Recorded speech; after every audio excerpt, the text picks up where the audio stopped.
Hey guys, welcome back to the channel. I'm Callie, and today I am going to be talking to you about standalones, specifically fantasy standalones. So these are a rare type of fantasy, which is actually becoming more and more popular because not everybody wants to invest years and years of their time into an 8-book series, which, don't get me wrong, I love a good giant 8-book long series, and I will almost always read them and patiently and impatiently wait for them. However, I do really like a good standalone as well to break up those bigger series. So I have 6 standalones that you guys are definitely probably sleeping on, and they are fantastic. The first 2 are from the same author, but they're both equally amazing. So the first book is Warrior of the Wild by Tricia Levenseller. We follow Rasmira, who is the daughter of the chieftain in this Viking-esque village, and she fails her coming-of-age trial. So she is sent into the wild and has to kill a god. And while in the wild, she meets other exiled Vikings from other tribes, because that's just what happens when you fail, is you get exiled and given an impossible task, and they expect you to die out in this wild.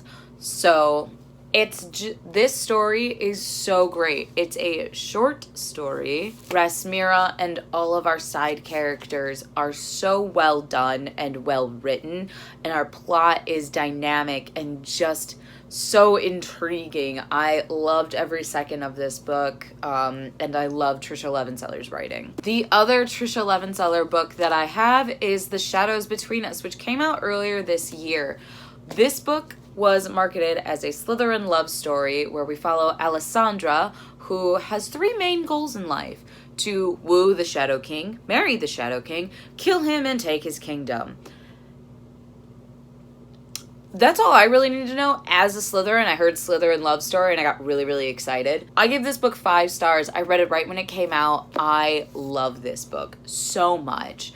It is everything and more that it tried to do. And again, not that long, but the characters are so dynamic and diverse, and they are just so much fun to follow and read their story, and they give extremely satisfying endings, both of these books. The next book is a fantasy series. So I have 4 Dead Queens by Astrid Scholte. This book came out last winter, and we follow a girl, a thief. She steals this microchip, and when she eats it, she sees this premonition of the 4 queens of this realm getting murdered. So she has to work backwards to try and figure out how to stop them and who's behind this whole plot.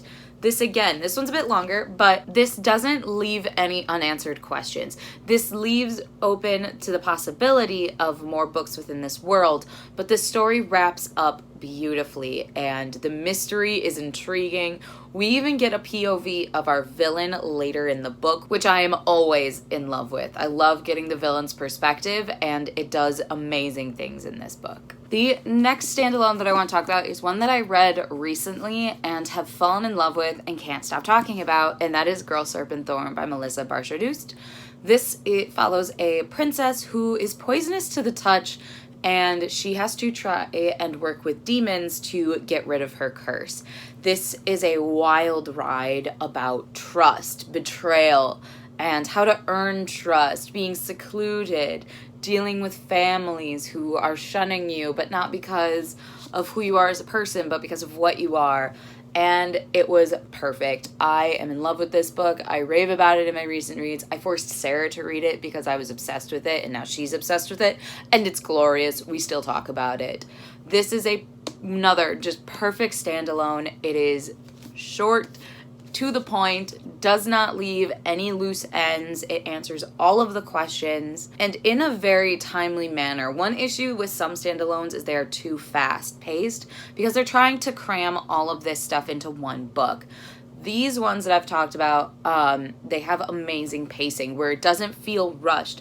Everything feels very organic and natural to come out, and that's one of the things I look for in a great standalone. Next, I have an adult fantasy standalone, and that is The Night Circus by Erin Morgenstern. This follows two magicians who are in a magic battle, but it's not a typical magic battle. They basically try and outperform each other because it is centered around this mystical circus where they each try and kind of come up with an act or a thing for the customers to interact with that is magical. And it's basically just them trying to outdo each other. The writing is very lyrical and very beautiful in the way that the story goes, and I really enjoyed it. Because of how the story goes, it's hard to kind of describe it besides that basic synopsis. I would highly recommend this. It is an adult book, so it is a little bit tougher to get through, but it is very much worth it. And the last one that I have, I couldn't make this list without a mermaid book, which actually, a fair amount of my mermaid books are series. So this one is a standalone, and that is Mermaid Moon by Susann Cokal. I read this one earlier this year because it came out, I think, in March. And this, we follow a girl trying to find her human mother. And she finds her way to this island and she immediately uses her magic and is taken in by the matriarch or queen of this society and taken advantage of. And she has to figure out a way to escape this woman and find her mother and get back to her people. It is extremely lyrical, beautiful writing, beautiful prose. Everything about this book is just beautiful. Like, we've got a beautiful naked cover, we've got sprayed edges, a beautiful cover. Like, I loved this book. It was a different take on a mermaid tale, and I really appreciated that, opposed to mermaid falls in love with human, becomes human, bad things happen. No, she actually doesn't super fall in love with a human. She's just trying to find her mom, who was human. So her mom fell in love with a merman. It's a whole thing. Highly recommend. Very fun. And if you love mermaids, this is a good one to pick up. So those are some of the really good standalones that I have personally read. I do have a list of standalones that I still want to get to. So I've come up with a top 3, and the first one is Girls Made of Snow and Glass by Melissa Bashardoust. Honestly, the only reason I want to read this is because of how much I loved her book, Girl Serpentthorne.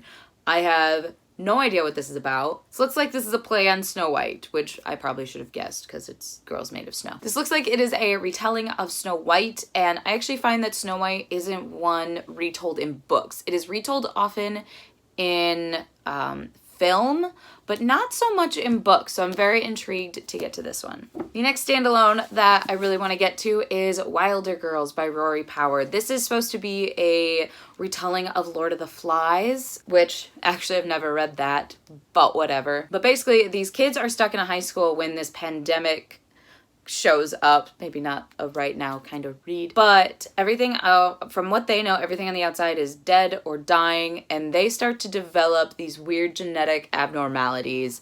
I've heard that this book is extremely gory and graphic, and I really enjoy those in books, so intrigued to get to this one. And the last book, standalone that I want to get to is The Gracier by Kim Liggett.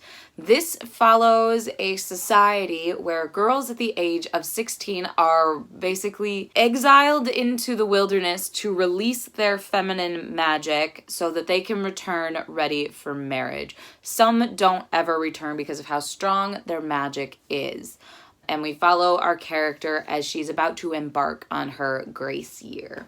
So this just seems like an intriguing manipulation, societal manipulation story, female oppressed society even when they have magic.